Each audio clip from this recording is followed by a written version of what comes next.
Vous écoutez la Radio Campus, Alma Mater, c'est l'heure du journal.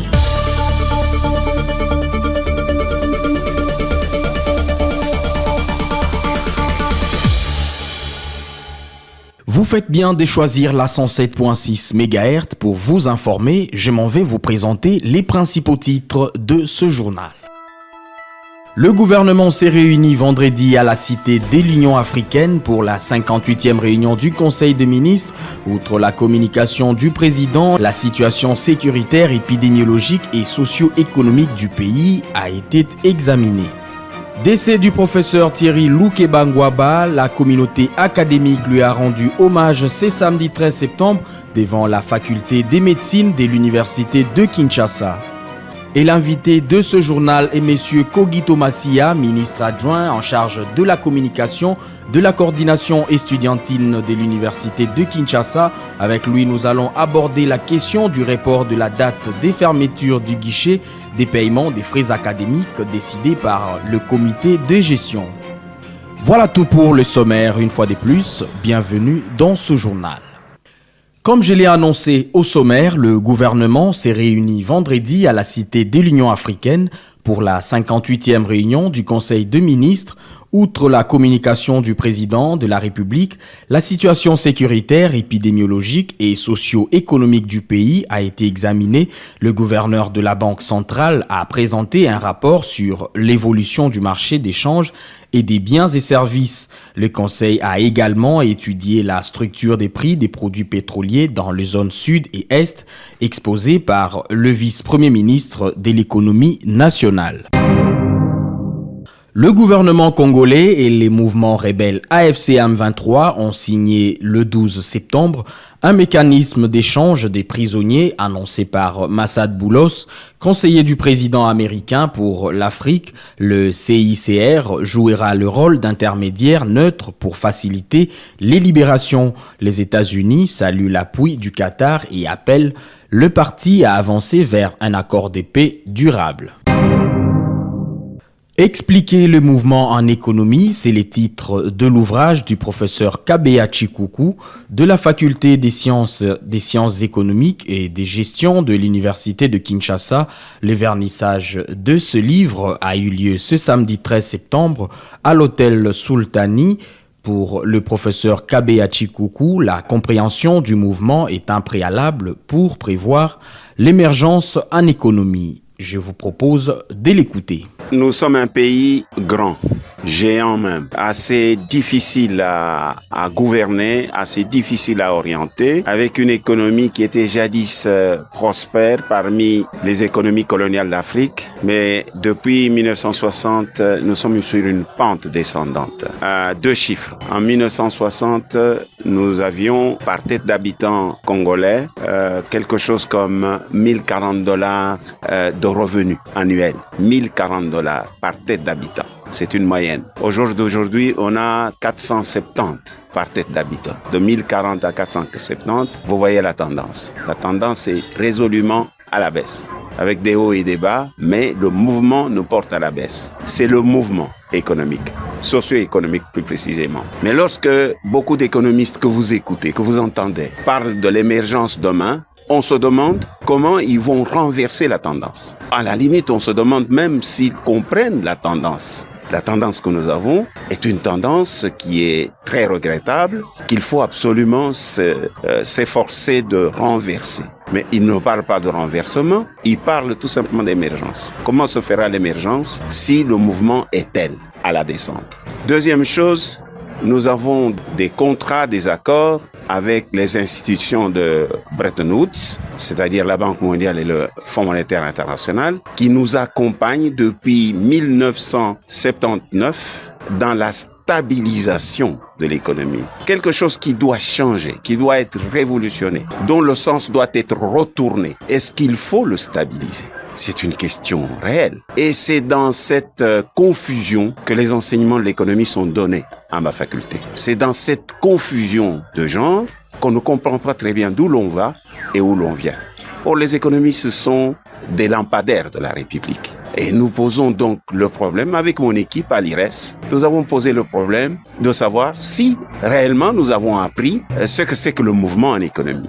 Quelles sont les données d'explication du mouvement en économie. C'est le sens de ce livre. Le livre pose la question et demande des réponses à partir du début même de l'économie en tant que science, déjà au XVIIIe siècle. Et reparcourt tout ça pour arriver à une conclusion que non, l'économie telle qu'elle est enseignée n'enseigne pas le mouvement socio-économique. Et qu'il faut maintenant rétablir l'économie dans ses droits, essayer d'expliquer le mouvement. Et nous avons donné des pistes de recherche pour le renouveau de la théorie économique pour ce qui est de l'explication du mouvement. Nous sommes une équipe de l'IRES, l'équipe DSA, c'est-à-dire nous nous préoccupons, nous, en tant qu'équipe cellule de recherche que je préside à l'IRES, d'étudier le système socio-économique d'Afrique. Et nous sommes concentrés plus spécialement sur le système socio-économique du Congo, notre pays. C'est à partir de ça qu'on pose des questions réelles à l'économie. Et cela rejoint d'ailleurs la mission qui a été donnée à l'IRES depuis 1957 à sa fondation par les pères fondateurs de l'Université Le Valion.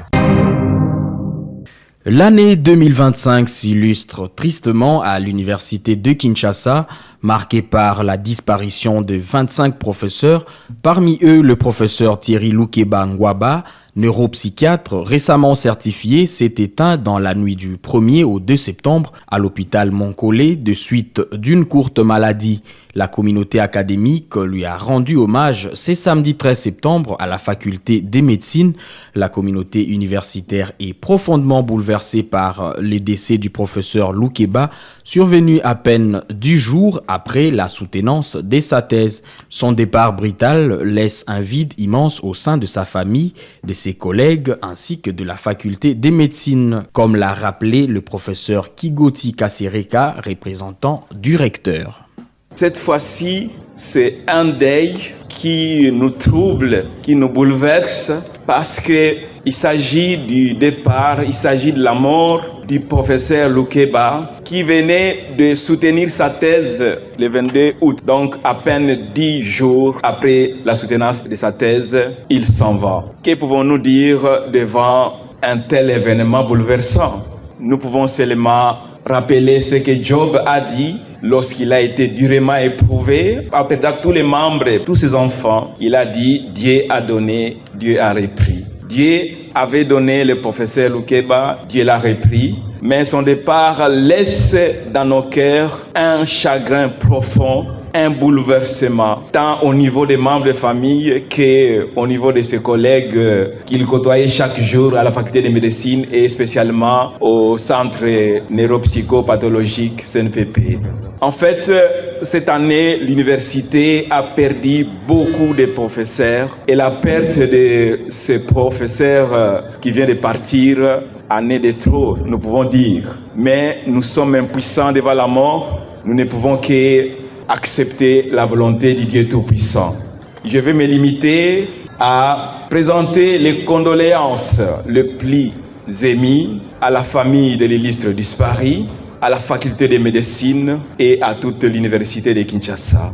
Que Dieu console la famille, que Dieu console aussi tous les membres du corps professoral de la faculté de médecine et même tous les membres du corps professoral de l'université de Kinshasa. Le doyen de la faculté de médecine, le professeur Ebantambi Gleni, a annoncé l'engagement du bureau facultaire aux côtés de collègues et amis, des promotions du disparu, de publier un ouvrage issu de sa thèse. Ce livre reprendra également le protocole novateur qu'il avait proposé pour la préparation psychologique des malades avant les interventions chirurgicales. Thierry Loukeba est né à Kinshasa le 22 février 1972 de M. Ngwamba Raphaël et de Mme Mundele Elisabeth, originaire de la province du Congo central, district de Katarak, territoire de Lozi, village de Kingimbi. Il a fait ses études primaires au collège Saint-Georges de 1983 à 1989. Il a fait des études secondaires au collège Frère Alinga jusqu'en 1990 et puis il a entrepris des études universitaires à l'université de Kinshasa dans les années 90 pour terminer en 2001. il entre en spécialisation comme assistant à la faculté de médecine au centre neuropsychopathologique où il travailla de 2004 à 2009 et il a défendu son mémoire de fin de spécialisation sur l'anxiété pré- et post-opératoire à l'université de Kinshasa. Je me souviens clairement, lorsqu'il commençait ce projet, il est venu nous voir ses amis de promotion qui travaillaient en chirurgie. Il y a moi, professeur Tsami, professeur Loposo, le docteur Mbala Diaye, pour nous parler de ce projet. Et nous avons décidé dans la société de la promotion de l'accompagner. Ainsi, on lui transmettait régulièrement nos programmes opératoires pour qu'il vienne tester l'anxiété des patients à opérer, mais aussi de leurs membres de famille après l'opération.